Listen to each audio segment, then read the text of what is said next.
Here is the next chapter of the Enchanted Wood.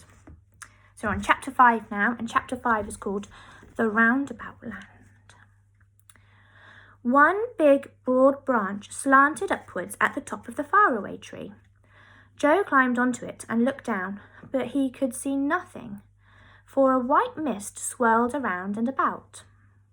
Above him, the enormous thick white cloud stretched with a purple hole in it through which the topmost branch of the faraway tree disappeared. The children felt tremendously excited. At last they were at the very top. Joe carefully pulled himself up the last branch. He disappeared into the purple hole. Bessie and Fanny followed him. The branch came to an end and a little ladder ran through the cloud. Up the children went, and before they knew what had happened, there they were, out in the sunshine in a new and very strange land. They stood on green grass. Above them was a blue sky. A tune was playing somewhere, going on and on and on. "It's the sort of tune a roundabout plays, Joe," said Bessie, "isn't it?" It was. And then suddenly, without any warning at all, the whole land began to swing round. The children almost fell over, so suddenly did the swing round begin. "What's happening?" said Bessie, frightened. The children felt terribly giddy, for trees, distant houses, hills and bushes began to move round. Oh, we've got a little picture. There's the 3 children.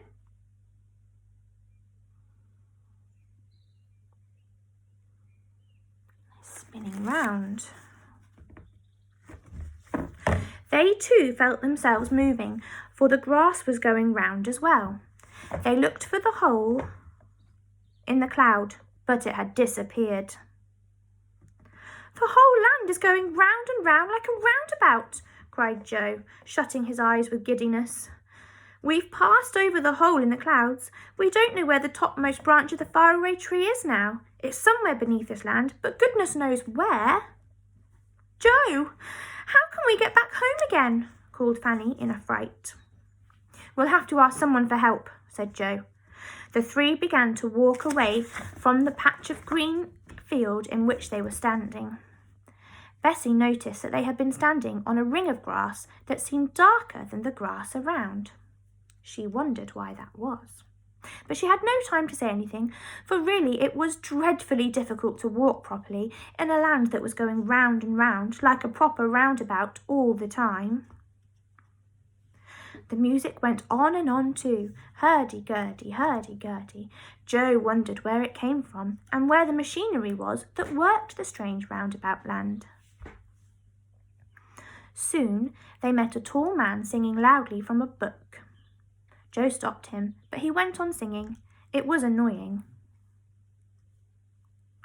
"Hi-diddle-do, hi-diddle-ho-diddle, derry-derry-down," sang the man, whilst Joe tried to make himself heard. "How can we get away from this land?" Joe shouted. "Don't interrupt me." "Hi-diddle-ho-diddle," sang the man, and he beat time with his finger. Joe caught hold of his bony finger and shouted again, "Which is the way out of this land? And what land is it?" "Oh, now you've made me lose my time," said the tall man crossly. "I shall have to begin the song again." "What is this land, please?"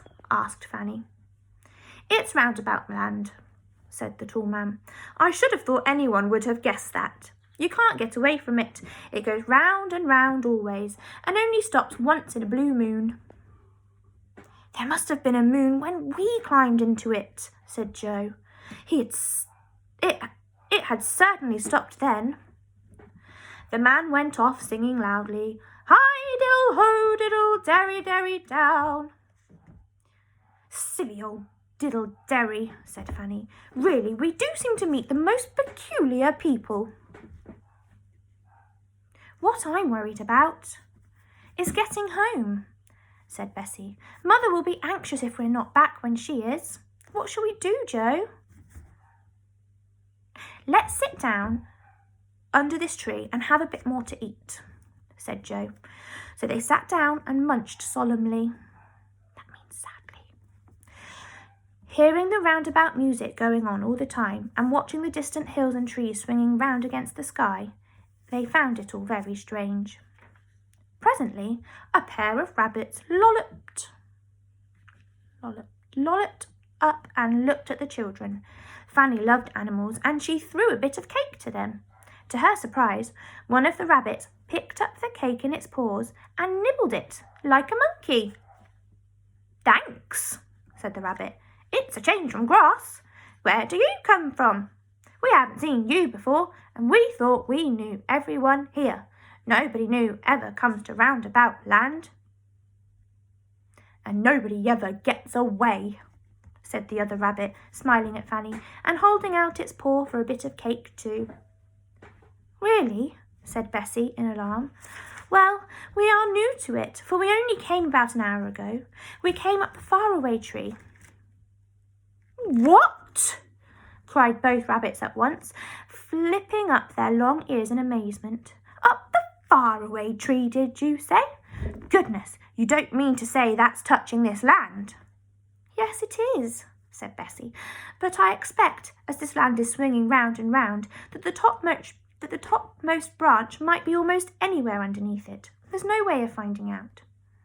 "Oh, yes, there is," said the first rabbit excitedly. "If we burrow down a little way and make a hole, we can see whereabouts the faraway tree is underneath, and we can wait for it to come round again, when the land swings above it." "Well, we came up from the tree just where the grass was rather darker than the rest," said Bessie. "I noticed that. Do you suppose that the roundabout land swings round, it will come back to the same place again, and we could slip down the topmost branch?" "Of course," said the rabbits. "We can easily burrow down that green patch of grass and wait for the land to turn round just over the tree again. Come on, quickly, there's no time to lose." All of them jumped up and sped off. Bessie knew the way, and so did the rabbits. Soon they were back in the field where the ring of dark grass stood. There was no opening now, leading through a cloud down to the tree. It had gone. The rabbits began to dig quickly. Soon they found the ladder that led upwards. Then they made such a big hole that the children could see down it to a large white cloud that swirled below the roundabout land. "Nothing here yet," said the first rabbit, getting out a handkerchief and wiping his front paws. "We must wait a bit. I only hope the land hasn't swung out and past the faraway tree altogether." The roundabout music went on, and suddenly it began to slow down.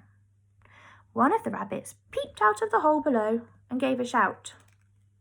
"The land has stopped going round, and the faraway tree is just nearby, but we can't reach it."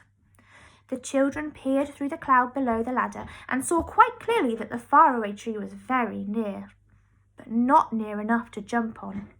Whatever were they going to do? "Now don't try and jump," warned the rabbits, "or you'll fall right through the cloud." "But what shall we do?" asked Bessie in despair. "We must get on the tree before we swing away again." "I've got a rope," said one of the rabbits suddenly, and he put his hand into a big pocket and pulled out a yellow rope. He made a loop in one end and then threw it carefully at the topmost branch of the nearby tree. It caught and held. Good.